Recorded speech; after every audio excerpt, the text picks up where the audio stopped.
Bismillahirrahmanirrahim. Bismillahirrahmanirrahim. Assalamualaikum warahmatullahi wabarakatuh. Alhamdulillahilladzi arsala rasulahu bil huda wa dinil haqq liyuzhirahu 'ala ad-dini kullih walau karihal musyrikun. Asyhadu an la ilaha illallah wahdahu la syarika lah wa asyhadu anna Muhammadan abduhu wa rasuluhu alladzi la nabiyya ba'dah. Faqala Allah ta'ala fil Qur'anil Karim, a'udzu billahi minasy syaithanir rajim. Inna hadzal Qur'ana yahdi lillati hiya aqwam wa yubashshirul mu'minina alladhina ya'maluna as-salihati anna lahum ajran kabira. Wa qala Rasulullah sallallahu alaihi wasallam, Iqra'ul Qur'ana fa innahu ya'ti yaumal qiyamati syafi'an li ashabihi. Alhamdulillahi rabbil alamin. Yang saya hormati para pengurus DKM Masjid Jami Al-Hidayah Pondok Bambu. Betul Bapak Ibu? Pondok Bambu ya. Dan juga yang saya muliakan para guru dan juga ustadz. Dan tentu yang sangat saya banggakan jamaah sholat maghrib yang sangat luar biasa. Mudah-mudahan Allah Subhanahu wa Ta'ala menerima rangkaian ibadah kita hari ini ya, dan yang lebih-lebih sholat maghrib kita. Mudah-mudahan Allah Subhanahu wa Ta'ala terima, amin. Alhamdulillah, tentu saya sangat bahagia kesempatan ya hari ini saya bisa berada di tengah Bapak Ibu ya, jamaah Masjid Jami Al-Hidayah yang Masya Allah ya. Mudah-mudahan ini adalah silaturahmi kita pertama dan bukan terakhir Bapak Ibu ya. Mudah-mudahan berlanjut. Alhamdulillah, tentu ini adalah wasilah diizinkannya ya oleh DKM dan juga ada tim dari BWA yang Masya Allah sudah berjuang untuk menyebarkan Al-Quran dari para muslimin dan jamaah ke pelosok-pelosok negeri ini. Adapun mungkin sebelum saya menyampaikan ya, tentu akan lebih afdol kita saling mengenal karena ini perdana saya berada di masjid ini. Izinkan Bapak Ibu saya memperkenalkan diri karena ada pepatah mengatakan tak kenal maka tak sayang. Mudah-mudahan Bapak Ibu setelah kenal sayang sama saya karena Allah Subhanahu wa Ta'ala ya.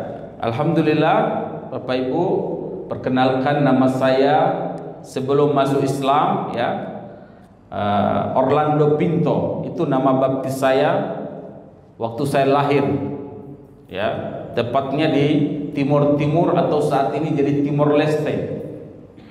Saya berada di Jakarta, ibu bapak keluarga besar saya semua di Timor Leste. Jadi kami beda negara Bapak Ibu. Kenapa ini terjadi? Ya, saya mempertahankan keimanan saya ya. Karena Bapak Ibu tahu sendiri bagaimana ketika Rasulullah sallallahu alaihi wasallam pertama menyampaikan risalah kebenaran agama Islam ini ya, banyak orang-orang yang tadi sayang sama beliau menjadi jahat ya. Di sana ada siapa? Abu Lahab, Abu Jahal. Orang-orang yang menerima agama Islam mendapat tindasan, mendapat kekerasan. Di sana terdapat ada Bilal bin Rabah, ya, Ammar bin Yasir, Sumayyah, mempertahankan keimanannya, ya, itu berat Bapak Ibu. Maka kita bersyukur, ya, lahir di keluarga yang Muslim, di tempat yang mayoritas Muslim, ya, dengar azan di mana-mana, kajian di mana-mana, ya. Adapun kami tidak seberuntung Bapak Ibu, ya. Kalau dibilang pahala Bapak Ibu, pahalanya sangat banyak, ya. Karena setiap hari dengar azan bisa jawab, ya. Ke masjid gampang, ya. Kalau ke Timor Leste, ke NTT, ya, daerah-daerah tertentu jauh dan masih mayoritas. Dan alhamdulillah dari 7 berkeluarga, ya, Allah Subhanahu wa taala telah memilih saya menjadi seorang muslim, ya. Dan sampai detik ini ibu bapak saya, keluarga besar saya masih beragama Katolik. Makanya kalau saya pulang ke sana Bapak Ibu, ya, doa sama Allah, ya Allah, seandainya kalau engkau mau mengambil nyawa saya hari ini, matikan saya di atas agama Islam. Dan itu yang Allah inginkan dari kita. Ya ayyuhalladzina amanu ittaqullaha haqqa tuqatih wa la tamutunna illa wa antum muslimun. Ya. Jadi setelah kita beriman, Allah menegaskan kepada kita, hai orang-orang bertakwa, ya, janganlah kalian mati kecuali mati di atas agama Islam. Itu yang Allah inginkan kepada kita. Maka Bapak Ibu, ya, untuk mempertahankan keimanan saya, itulah saya berada di Jakarta. Dan tentu saya belajar kemana-mana Bapak Ibu, ya. Setelah saya masuk Islam, nama saya dirubah menjadi Muhammad Orlando. Namanya ditambah Muhammad. Bapak Ibu kalau dengar Orlando, ya, banyak orang suka salah panggil nama saya. Orlando ada yang panggil, kalau di Jawa saya panggil Tornado, ya. Ada yang salah panggil Erlando kalau saya di Bandung, ya. Jadi aneh-aneh. Saya bilang udah panggil Ronaldo aja dah, lebih gampang, ya kan? Dan Ronaldo kan ma'ruf. Kalau Orlando ini mungkin jarang-jarang namanya, ya. Alhamdulillah, ya, kalau nggak bisa panggil Muhammad, ya, itu lebih bagus. Alhamdulillah, ya. Sebagaimana tadi sudah disinggung sama Ustadz Aji, ya. Dulu sebelum masuk Islam, perjalanan saya, ya, dan itu sudah sunnatullah Bapak Ibu.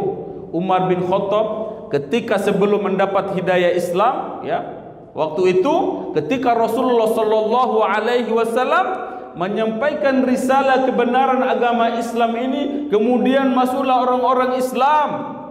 Apa yang dilakukan Umar bin Khattab? Ya. Ketemu orang yang masuk Islam, dipukulinya, disiksanya. Bahkan Bilal bin Rabah tadi mempertahankan keyakinan agama Islamnya itu sampai disiksa di luar batas. Mungkin kalau kita, ya, bisa-bisa murtad itu. Tapi beliau mempertahankan agamanya. Dan di ujung perjuangan beliau, di sanalah ada keindahan. Bilal bin Rabah dari seorang budak, ya, karena hidayah agama Islam ini, dia menjadikan Allah satu-satunya Tuhan dia. Dia tidak lagi mengikuti nenek moyang dia untuk menyembah berhala-berhala. Maka dia mendapat tantangan yang begitu luar biasa. Dia disiksa sama bosnya. Siapa namanya Bapak Ibu? Umayyah bin Khalaf, bosnya, ya, majikan dia yang tidak ridho, ya, pembantunya atau budaknya ini meninggalkan keyakinan jahiliyah, keyakinan nenek moyangnya. Tapi apa yang terjadi, ya? Tantangan-tantangan dihadapi oleh Bilal bin Rabah. Ketika dia disiksa, dia bilang ahad, ahad, Allah itu maha esa, Allah itu maha esa. Dan sampailah datang pertolongan Allah Subhanahu wa taala. Kemudian dia dimerdekakan oleh, ya, sahabat Rasulullah Abu Bakar dan menjadi seorang yang merdeka. Dan Allah angkat derajat dia menjadi sahabatnya Rasulullah, sahabatnya seorang presiden, seorang pemimpin karena Islam. Kalau bukan Islam tidak jadi apa-apa. Saya pun dulu di sini karena saya menjadi seorang muslim. Alhamdulillah Bapak Ibu, ya. Setelah saya dari Timor Leste itu, ya, dulu Timur ya, sekarang Timor Leste.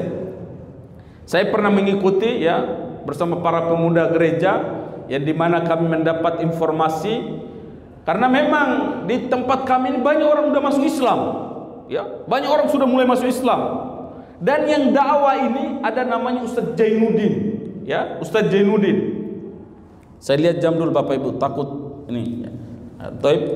Ya, yang dakwah pertama di kampung saya namanya Ustadz Jainuddin. Beliau juga dulu seorang Katolik, ya, bahkan dia itu dulu yang memerangi tentara-tentara Indonesia.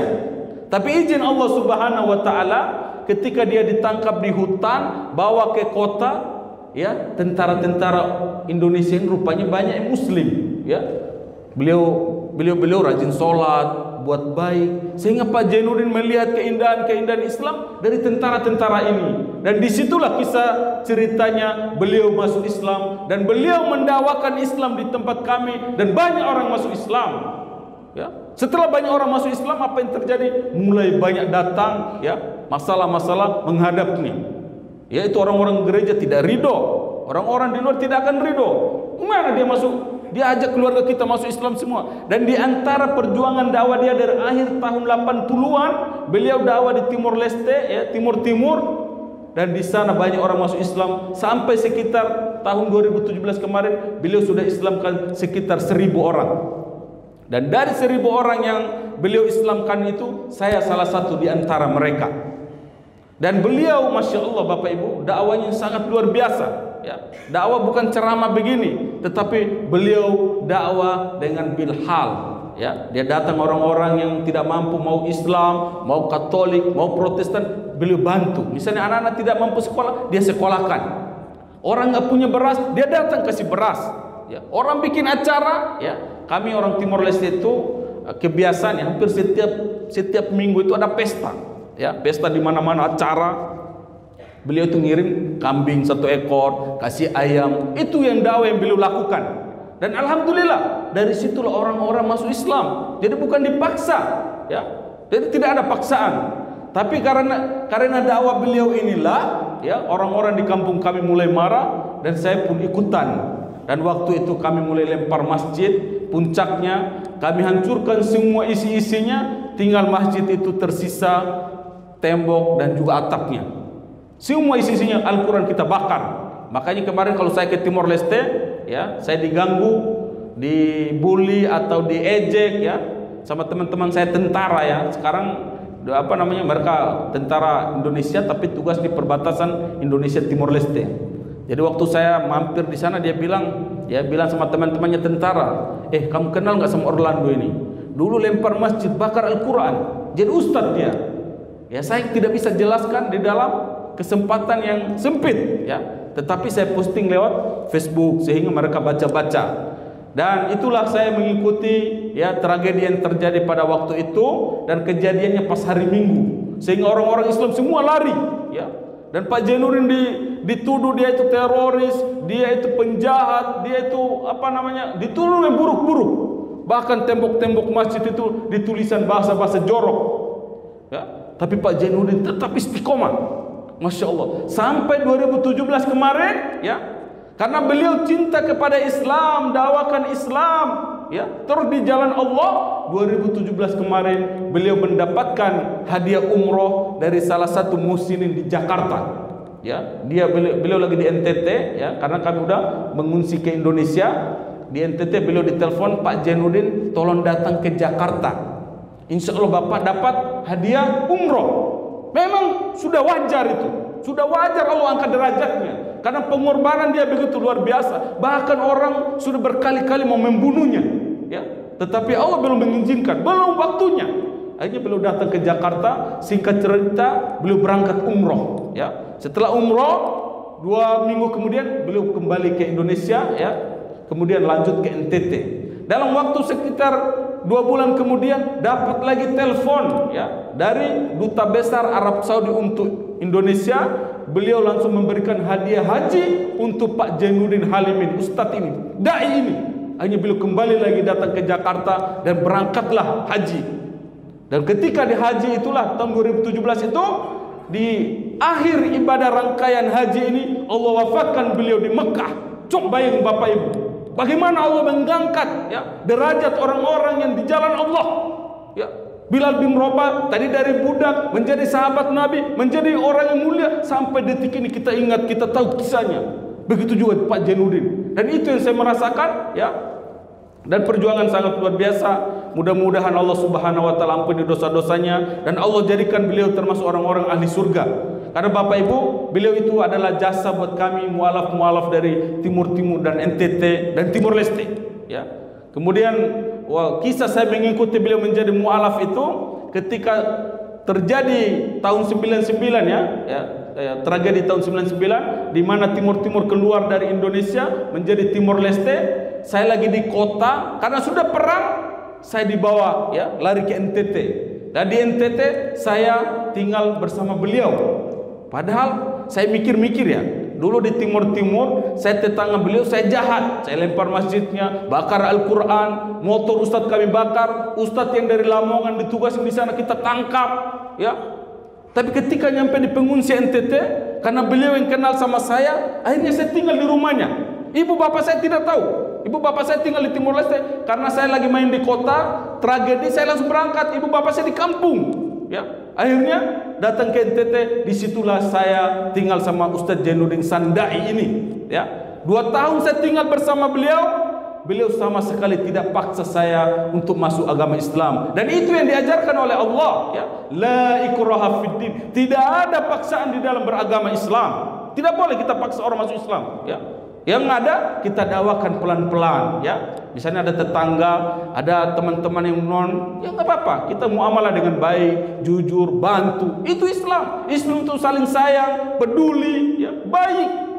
Sehingga datang hidayah itu. Dan 2 tahun saya di rumah beliau, baru otak saya ini terbuka. Saya lihat orang ini baik. Selama ini saya dengar di Timur katanya penjahat, teroris, tidak ada, ya. Justru yang ada, semua harta-harta di rumah beliau ini beliau infakkan, sedekahkan, bantu orang-orang lain. Dia tidak hanya bantu orang Islam, orang Protestan, Katolik, ya, agama apapun dibantu sama dia. Dan orang-orang masuk Islam karena kebaikan-kebaikan beliau itu, akhlak beliau itu. Dan saya salah satu di antara mereka. Setelah saya tahu keindahan-keindahan Islam di rumah beliau, sholat tepat waktu. Mereka ketika mau sholat, Masya Allah, berwudu dulu, kemudian ganti baju yang bagus, wangi, kemudian sholat, ya. Saya lihat beliau imam, anaknya 2 itu makmum sama istrinya. Saya di belakang mereka, saya berdoa sesuai agama saya Katolik selama 2 tahun, ya. Tapi karena saya lihat keindahan-keindahan Islam dari beliau, kebaikan-kebaikan dari beliau, banyak orang tetangga-tetangga sudah pada masuk Islam, sedangkan saya yang di rumahnya belum masuk Islam. Saya nggak dipaksa, ya. Tapi itulah Bapak Ibu, ya, ketika kita buka akal sehat kita buka pikiran kita yang jernih, kita mendapatkan ada keindahan-keindahan. Orang Islam kalau sore hari anak-anak kecil tuh ngaji, ya kan, pakai kopea, pakaian rapi. Kemudian saya lihat orang Islam kalau masuk masjid alas kakinya dibuka, ya kan, sepatu, sendal, mau raja, mau presiden, mau raja, semua wajib dibuka karena ini rumah Allah, ya. Masuk harus dengan bersih, suci. Kalau dulu saya mikir-mikir, dulu saya sering kotorin rumah Tuhan, ya. Dulu di gereja, kalau saya ke gereja kan pakai sepatu nih, ya. Di rumah pun kalau orang Islam kan mandi dulu, nggak boleh najis. Kita dulu tidak ada begitu, tidak diajarkan, ya. Jadi mandi kadang kencing nggak bersih. Kemudian ke gereja, ya, sendal sepatu masuk. Saya mikir-mikir, mungkin tadi di jalan injak tai ayam atau tai kotoran-kotoran, kotor ini rumah Tuhan. Di Islam tidak. Akhirnya keindahan-keindahan Islam itu datang. Maka akhir tahun 2000 saya mengucapkan asyhadu an la ilaha illallah wa asyhadu anna muhammadar rasulullah. Setelah itu saya menjadi muslim. Maka kata Allah, innamal mu'minuna ikhwah. Penduduk yang berada di atas bumi ini yang beragama Islam menjadi saudara saya. Allah yang persaudarakan kita. Masya Allah, ini Islam. Jadi kita mau ke belahan muka bumi manapun, ketika di sana ada Islam, itu saudara kita. Allah Subhanahu wa taala mempersaudarakan kita. Maka alhamdulillah Bapak Ibu, ya, setelah saya masuk Islam, ya, tantangan tentu ada, dibully, diancam, itu ada, ya. Dan karena kami dari daerah yang minoritas. Karena setelah masuk Islam, kata ustadz saya, kamu harus belajar, ya. Kalau kamu masuk Islam, kamu tidak belajar, tidak berilmu, kamu tidak akan kenal Allah, kamu tidak akan kenal Nabi Muhammad, kamu tidak akan tahu isi Al-Quran. Maka saya harus belajar Bapak Ibu. Dan alhamdulillah saya berangkat ke Jawa Timur. Di Jawa Timur saya 7 tahun belajar. Kemudian saya pindah lagi ke NTT untuk berdakwah. Setelah itu saya ke Bandung, ya, saya keliling-keliling. Saya mau pengen menambah ilmu. Karena saya lihat teman-teman saya yang bareng sama saya, kita ada 40 orang mu'alaf ini, banyak yang sudah murtad. Kenapa mereka ini murtad? Ya, kami di Jawa Timur di yayasan yang kecil, Masya Allah, alhamdulillah, kadang sehari makan 3 kali, kadang 2 kali, kadang sekali, kadang tidak ada makan. Saya lihat Islam ini kan bagus, indah. Kenapa orang-orang sekitar kok kurang peduli gitu? Jadi keindahan-keindahan Islam kita pelajari kayak kurang tampak. Ustadz yang ngajar kami ini, Masya Allah, selama 5 tahun beliau ngajar kami, gajinya dia cuma 100.000 1 bulan. Sebulan 100.000. Tapi 5 tahun mendidik kami sampai kami bisa baca Al-Quran. Kami tahu siapa itu Umar bin Khattab, siapa itu Nabi Muhammad, apa itu Al-Quran, apa itu hadis. Inilah orang ikhlas. Ya, makanya wajar orang-orang masuk surga itu orang sedikit. Kebanyakan orang kerja mau uang. Ustadz yang datang ngajar 1 minggu karena gajinya kecil keluar cari. Tapi beliau bertahan selama 5 tahun mengajar kami, dan dari kami ada 50 mu'alaf, sekitar 40 orang murtad, kami sisa 10 orang, dan dari 10 orang inilah yang menjadi dai dan sekarang mengislamkan saudara-saudara kita, menyebarkan hidayah Islam ini, dan hampir setiap bulan orang masuk Islam. Bapak Ibu yang saya hormati, yang saya muliakan, alhamdulillah di antara perjalanan hidayah masuk Islam yaitu dari keindahan-keindahan Islam, dan semakin menguatkan keislaman saya itu ketika saya melihat debat-debat di YouTube. Dulu ada Ustaz Nababan bersama para mu'alaf PS Murtadin, dan saya menyaksikan itu, masya Allah, orang Islam ketika menjelaskan lebih detail, lebih jelas, dan karena sekarang saya punya santri-santri mu'alaf, ada sekitar 15 orang, kami setiap hari kadang ngobrol. Kita ini coba kita mikir, kadang ada yang mikir gini, kakak, kenapa dulu kita itu cium-cium patung, Jadi ini awal ceritanya. Ada ustadz saya cerita, waktu kami masuk Islam diceritain. Kalian tahu nggak? Dulu di zaman Nabi ada seorang sahabat, kadang dia duduk sendiri, kadang tertawa, kadang dia nangis. Tertawanya karena apa? Tertawanya dulu, dia masih jahiliyah, belum masuk Islam. Dia itu sedang safar dalam perjalanan, waktu tiba dia mau berdoa, nggak ada patungnya, maka dia susunglah kurma-kurma itu, roti itu jadi patung, sembah sama dia, berdoa.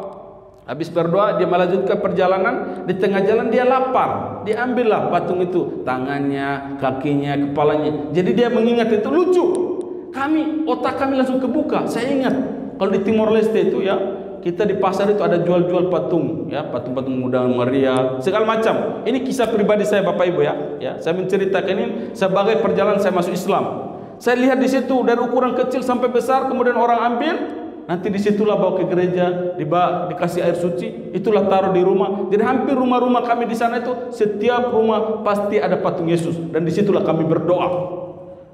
Jadi secara analogi logika kita nggak masuk, Dari cara bersuci orang Islam lebih suci, orang Islam lebih dekat sama Allah. Dan alhamdulillah dengan penguatan akidah inilah saya menjadi seorang Muslim yang kafah. Dan setelah itu kewajiban saya setelah masuk Islam, saya membalas dendam, saya harus belajar. Kemudian setelah itu saya dakwah, Jadi setelah kita menuntut ilmu, kita amalkan. Setelah kita amalkan, kemudian kita dakwakan. Itulah saya mulai dakwah ke NTT, dan alhamdulillah, sekarang sudah belasan orang ikut saya masuk Islam, dan saya setiap hari membina mereka di daerah Ciputat, di rumah ngaji mu'alaf. Dan alhamdulillah Bapak Ibu, berbicara tentang Al-Quran tadi, bahwa Al-Quran adalah pedoman hidup kita, di mana lewat Al-Quran inilah saya tahu banyak ilmu, bahwasanya kita harus mentauhidkan Allah, menjadikan Allah satu-satunya Tuhan kita. Allah, Tuhan kita tidak punya anak dan tidak diperanakan. Itu kita diajarkan. Lewat Al-Quran juga saya tahu bahwa birrul walidaini, berbakti kepada orang tua. Setelah saya masuk Islam, saya kembali ke Timor Leste setelah 10 tahun kemudian, keluarga saya kaget, Saya pulang, sampai orang satu kampung sampai detik ini saya kalau pulang masih dianggap preman, anak durhaka, nakal, Tapi setelah saya sampai di sana, saya pakai bahasa Timor Leste. Mereka bilang kalau saya datang, mereka kira saya udah lupa. Jadi ketemu saya, selamat pagi, pakai bahasa Indonesia. Saya bilang pakai bahasa Timor Leste saja, Saya ngomong tanla, nala, giroro. Mereka bingung, lah, kamu udah 10 tahun pergi dari Timor Leste masih bisa bahasa Timor Leste. Alhamdulillah. Akhirnya setiap hari saya pakai bahasa Timor Leste, dan mereka kaget. Kamu dulu kan nakal, sama lempar rumah, maki orang tua, pokoknya kenakalan-kenakalan remaja, Dan mereka kaget perubahan saya, tidak pernah maki, tidak mabok, tidak rokok. Sedangkan di sana itu nggak gaul kalau nggak minum. Di sana minum arak itu Bapak Ibu hampir setiap hari, Itu kayak minum air putih. Jadi saya tidak mengikuti itu. Akhirnya mereka bilangin, kenapa kamu bisa berubah? Saya bilang setelah saya masuk Islam, kami di asrama, kami diajarkan begini. Islam itu mengajarkan kita sholat, sholat sehari 5 kali. Kita membersihkan diri Dengan bersih berwudu itu dosa-dosa kita berguguran, kita dekat sama Tuhan, kita dekat sama Allah, sama orang tua kita wajib hormati. Akhirnya saya kalau pagi ambil air ke hutan, ya kita kan di sana masih pakai mata air, bawa jerigen banyak saya ambil ya buat ibu mandi, buat masak, kadang ambil kayu bakar, dan mereka tuh akhirnya berubah. Dan setiap tahun saya hampir ke sana, ya tahun lalu terakhir saya ke sana, dan insya Allah tahun ini saya ke sana lagi. Dan dari situlah banyak teman-teman tetangga yang mulai mendapatkan, oh ini loh Islam ini. Akhirnya Bapak Ibu, ya tahun lalu saya safari dakwah ke sana, ada orang tua kasih anaknya 2 orang, ya. Saya bilang, Bapak Ibu, ini kalau anak ikut saya biasanya di pesantren. Kalau orang ke asrama Kristen, saya nggak tahu. Maka kata bapaknya bilang, nggak apa-apa Ustaz, biar dia ikut kakak masuk Islam, jadi anak baik, tidak apa-apa.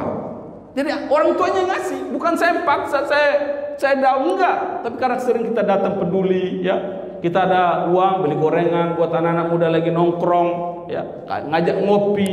Mereka lihat ini kakak kok tidak pernah maki, tidak pernah mabok, tidak ada lawan orang tua. Saya bilang kami di Islam tidak boleh. Kalau kami melakukan halal ini dosa besar Bapak Ibu. Dan setelah itulah ya informasi-informasi dari Al-Quran ini saya amalkan. Maka Bapak Ibu alhamdulillah ya berkahnya bersama Al-Quran. Maka tadi ayat yang saya bacakan bahwa Al-Quran ini adalah petunjuk buat kita.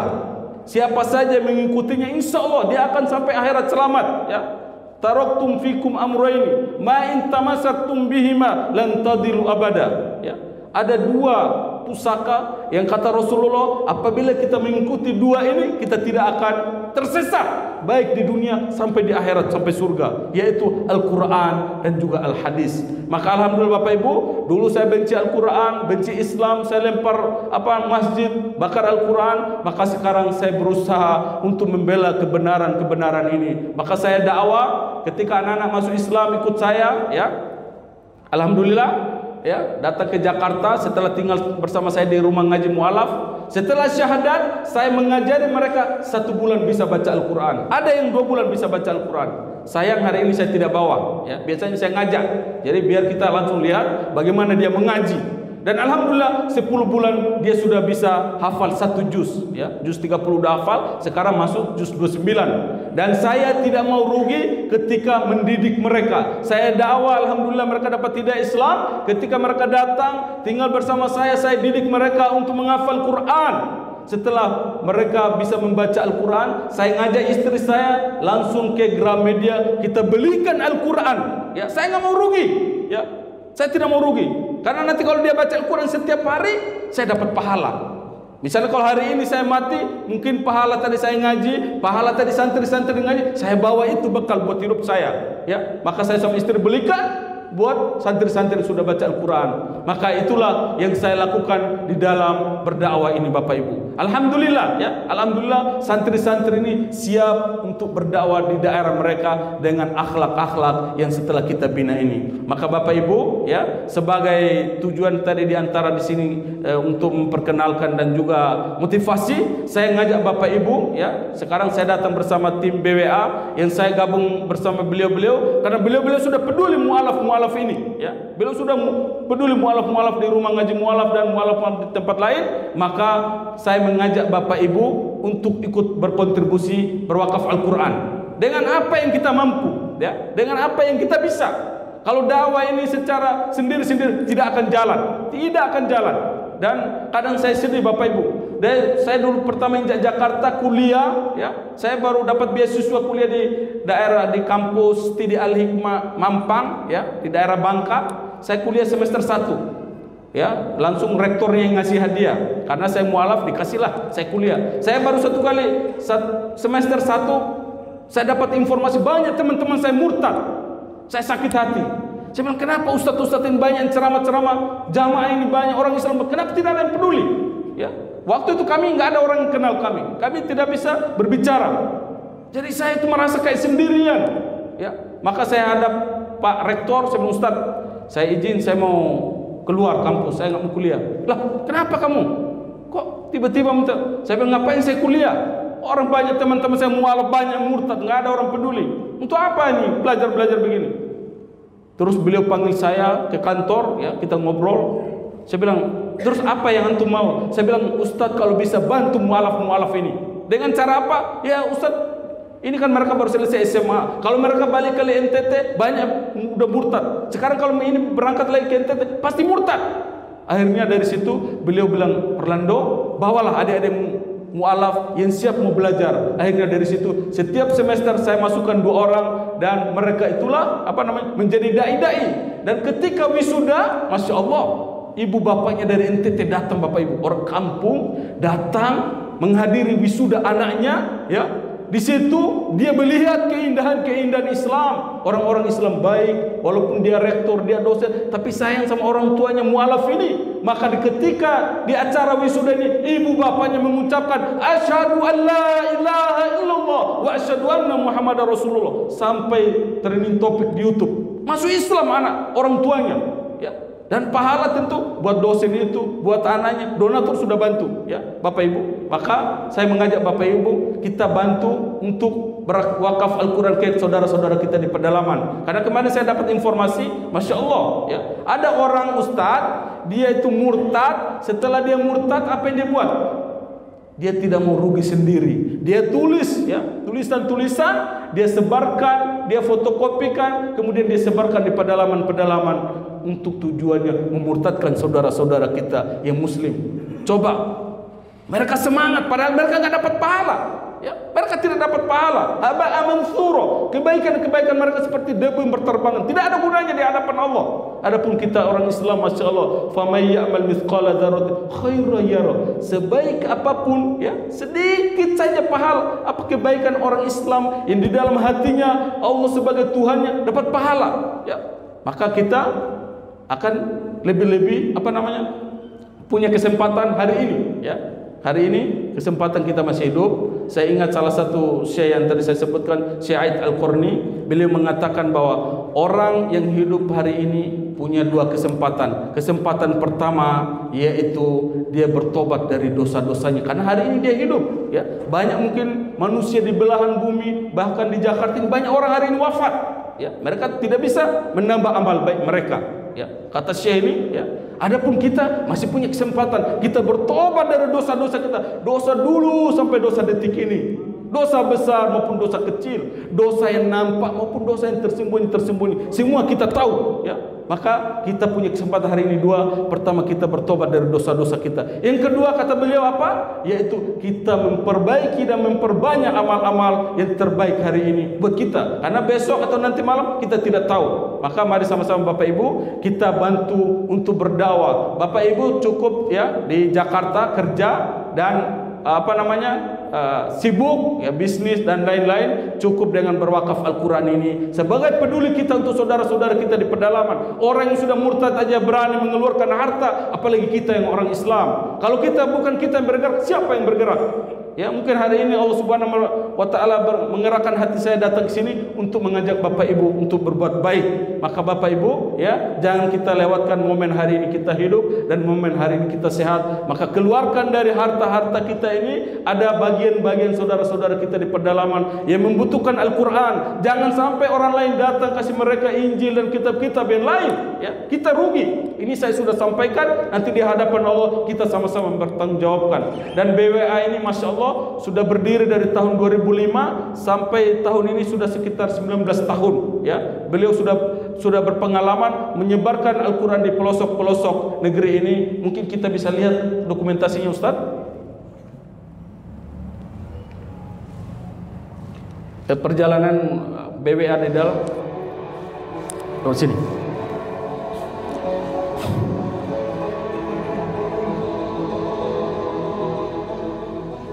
Khairukum man ta'allama al-Qur'an wa 'allamahu. Sebaik-baik kalian adalah orang-orang yang belajar Al-Quran dan mengajarkannya. Bisa kita bayangkan jika Al-Quran wakaf ini harus diantar ke pulau terkecil di pelosok negeri kita ini. Namun semua kesulitan tersebut akan terbayar saat melihat kebahagiaan yang terpancar dari saudara-saudara kita yang menerima Al-Quran wakaf ini.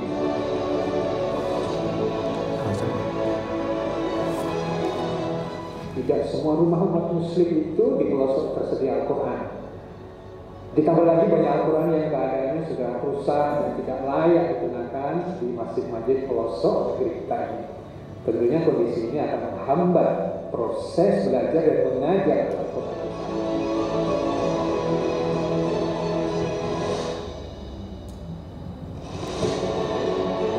Alat transportasi yang kita gunakan ini namanya molek, tim akan naik ke sini, naik molek serta Al-Quran yang akan kita berikan di sana. Perjalanan kurang lebih selama 5 jam sampai 8 jam.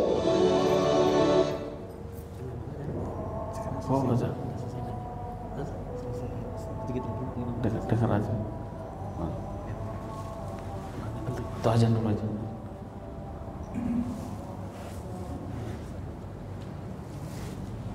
Terlambat. Kita izin bisa Pak? Habis azan kita nonton sebentar, boleh? Maaf saya terlalu semangat waktunya.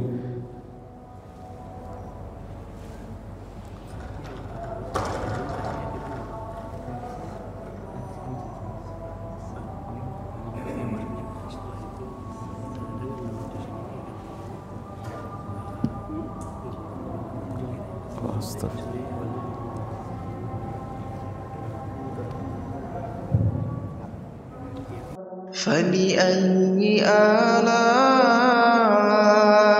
ربكما تكذبان